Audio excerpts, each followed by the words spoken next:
भक्त और भोले शंकर की दिव्य कहानी। एक गांव में एक साधारण किसान रहता था जिसका नाम था भानु। वह बहुत गरीब था, लेकिन उसके हृदय में भगवान शिव के प्रति असीम भक्ति थी।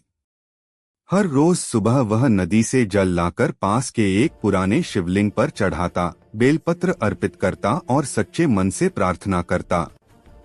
हे भोले शंकर, मुझे धन दौलत नहीं चाहिए, न ही ऐश्वर्य।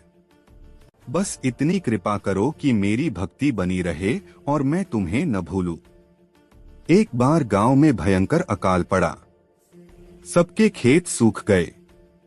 भानु के पास भी खाने को कुछ नहीं बचा। उसकी पत्नी ने कहा, प्रभु की भक्ति तो ठीक है, पर पेट की आग भी तो बुझानी है। क्यों न तुम शहर जाकर कुछ काम धंधा करो। भानु ने सोचा, शिवजी की कृपा से कुछ न कुछ हो जाएगा। वह शहर की ओर चल पड़ा। रास्ते में एक जंगल पड़ा। दोपहर का समय था। भूख प्यास से उसका बुरा हाल था। तभी उसने देखा कि एक वृद्ध साधु एक पेड़ के नीचे बैठे हैं। भानु ने विनम्रतापूर्वक प्रणाम किया। साधु बोले, बेटा, तुम्हें भूख लगी है? लो, यह कंदमूल खा लो। भानु ने कहा, महाराज, पहले आप खाइए। साधु मुस्कुराए और दोनों ने मिलकर भोजन किया। फिर साधु ने पूछा, तुम कहाँ जा रहे हो? भानु ने अपनी सारी कहानी सुनाई। साधु बोले, मैं तुम्हें एक मंत्र देता हूँ, इसे रोज जपना, तुम्हारी सभी समस्याएं दूर हो जाएंगी। भानु ने विनम्रतापूर्वक कहा, महाराज, मैं तो केवल नमः शिवाय जपता हूँ। मेरे भोले शंकर मेरी सब समस्याएं हल कर देंगे। साधु की आंखों में एक विशेष चमक आई। वह बोले, अच्छा, तो फिर यह लो। उन्होंने भानु को एक छोटा सा पत्थर दिया। इसे बेचकर अपना जीवन सुधार लो। भानु ने आश्चर्य से पत्थर लिया। जैसे ही उसने साधु की ओर देखा, वह साधु अदृश्य हो गए। भानु समझ गया कि वह स्वयं भोले शंकर थे। भानु उस पत्थर को लेकर शहर गया। एक व्यापारी ने पत्थर देखा तो चौंक गया।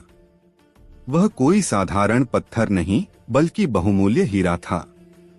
व्यापारी बोला, मैं तुम्हें इसके बदले बहुत सारा धन दूंगा। पर भानु ने कहा, नहीं, मुझे केवल इतना धन चाहिए जिससे मेरा और मेरे गांव वालों का पेट भर सके। व्यापारी ने उसे पर्याप्त धन दिया। भानु ने अनाज खरीदा और गांव लौट आया। उसने सबको अनाज बांटा और सबकी भूख मिटाई। उस रात भानु को स्वप्न आया। भगवान शिव प्रकट हुए और बोले, हे भक्त, तुमने धन के लोभ में न आकर संतोष का मार्ग चुना। तुमने सबसे पहले दूसरों की भूख मिटाने का विचार किया, इसीलिए मैंने तुम्हें दर्शन दिए। जो सच्चे मन से मुझे याद करता है, उसकी रक्षा के लिए मैं स्वयं चलता हूँ। तुमने मंत्र नहीं, पत्थर लिया, क्योंकि तुम्हें विश्वास था कि मैं स्वयं तुम्हारा कल्याण करूंगा। याद रखो, भक्ति वह नहीं जो मंत्रों के गिनने में है, भक्ति वह है जो हृदय की निस्वार्थ भावना में है। तुम सच्चे भक्त हो। भानु की आंखें खुल गईं। उसने शिवलिंग के सामने जाकर फिर से प्रणाम किया। शिक्षा। कहानी से हमें 3 बातें सीखने को मिलती हैं। 1. निष्काम भक्ति सर्वोत्तम है। भानु ने कभी धन दौलत नहीं मांगी, केवल भक्ति बनाए रखने की प्रार्थना की। 2. संतोष महत्वपूर्ण है। उसे हीरा मिला, पर उसने अधिक लोभ नहीं किया। 3. परोपकार भक्ति का अंग है। उसने सबसे पहले गांव वालों की भूख मिटाई। भगवान शिव भोले हैं। वे सरल भाव से की गई भक्ति से शीघ्र प्रसन्न होते हैं। वे अपने भक्तों के लिए स्वयं चलते हैं, चाहे वह कितने भी साधारण क्यों न हो। शिव भक्त की रक्षा के लिए स्वयं चलते हैं, बस भाव की शुद्धता और विश्वास दृढ़ चाहिए।